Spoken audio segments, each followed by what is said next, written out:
Ambati silks Kanchipuram sorry store now in Vijayawada. Exclusive పట్టు saris, సల్వాస్ and lehengas.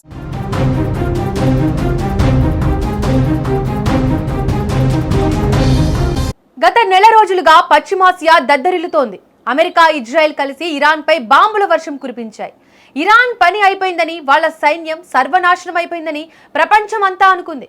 కానీ scene cut చేస్తే అమెరికా నిఘా వర్గాలు బయటపెట్టిన షాకింగ్ నిజాలు అమెరికా వెన్నులో వణుకు పుట్టిస్తున్నాయి. నెల రోజుల భీకర దాడుల తర్వాత కూడా ఇరాన్ సైనిక సామర్థ్యం సగానికి పైగా పదిలంగానే ఉందట.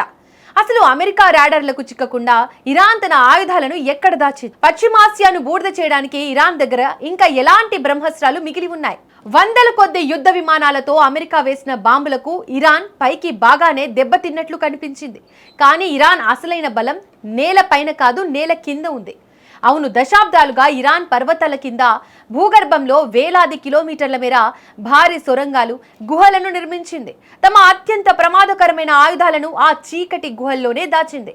దాంతో అమెరికా వేసిన బాంబుల నుంచి అవి సులభంగా తప్పించుకున్నాయి. నిఘా వర్గాల లెక్కల ప్రకారం ఇరాన్ వద్ద ఉన్న సగానికి పైగా బాలిస్టిక్ క్షిపణి లాంచర్లు, వేలాది సూసైడ్ డ్రోన్లు ఇంకా భూగర్భంలోనే భద్రంగానే ఉన్నాయి. అంటే ఇరాన్ కళ్ళు తెరిచి రివెంజ్ మోడ్ ఆన్ చేస్తే ఆకాశంలో డ్రోన్ల క్షిపణుల సునామీ రావడం ఖాయమే. గాల్లోనే కాదు, సముద్రంలో కూడా ఇరాన్ పవర్ ఏమాత్రం తగ్గలేదు. దాడుల్లో ఇరాన్ రెగ్యులర్ నావికా దళం దెబ్బతిన్న మాట వాస్తవమే. కానీ ఇరాన్ డిఫెన్స్ సిస్టమ్కు వెన్నెముక అయిన ఇస్లామిక్ రివల్యూషనరీ గార్డ్ కార్డ్స్ నావికా విభాగం మాత్రం ఇంకా ఫుల్ స్ట్రాంగ్గా ఉంది. వాళ్ళ దగ్గర ఇంకా వందలు వేల సంఖ్యలో ఫాస్ట్ అటాక్ బోట్లు, మనుషులు లేకుండానే నడిచే సముద్రపు డ్రోన్లు ఉన్నాయి. వీటికి తోడు ప్రపంచ చమురు రవాణాలో అత్యంత కీలకమైన హార్ముజ్ జలసంధిని ఏ క్షణమైనా బ్లాక్ చేయగల శక్తివంతమైన కోస్టల్ క్రూయిజ్ క్షిపణులు ఇరాన్ తీరంలో లాక్ చేసి ఉన్నాయి. ఒక్క కనుసైగ చేస్తే ప్రపంచ చమురు మార్కెట్ కుప్పకూలిపోవడం, గ్లోబల్ ఎకానమీ షేక్ అవ్వడం ఖాయం. పశ్చిమాసియా అంతటా భారీ విధ్వంసం సృష్టించడానికి ఇరాన్ ఇంకా పూర్తి సన్నద్ధంగానే ఉందనేది అమెరికా నిఘా వర్గాలు ఇచ్చిన సమాచారం.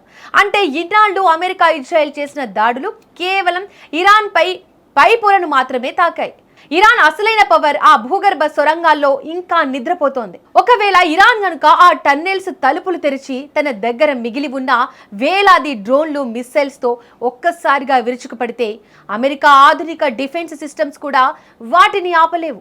నెల రోజుల పాటు అమెరికా లాంటి అగ్రరాజ్యం భీకరంగా దాడి చేసినా ఇరాన్ తన అసలు బలాన్ని దాచుకోవడం చూస్తుంటే ఈ యుద్ధం ఇప్పుడప్పుడే ముగిసేలా లేదు. అమెరికా వ్యూహాలకు ఇరాన్ తన అండర్ గ్రౌండ్ టెక్నిక్ తో చెక్ పెట్టిందనే చెప్పాలి.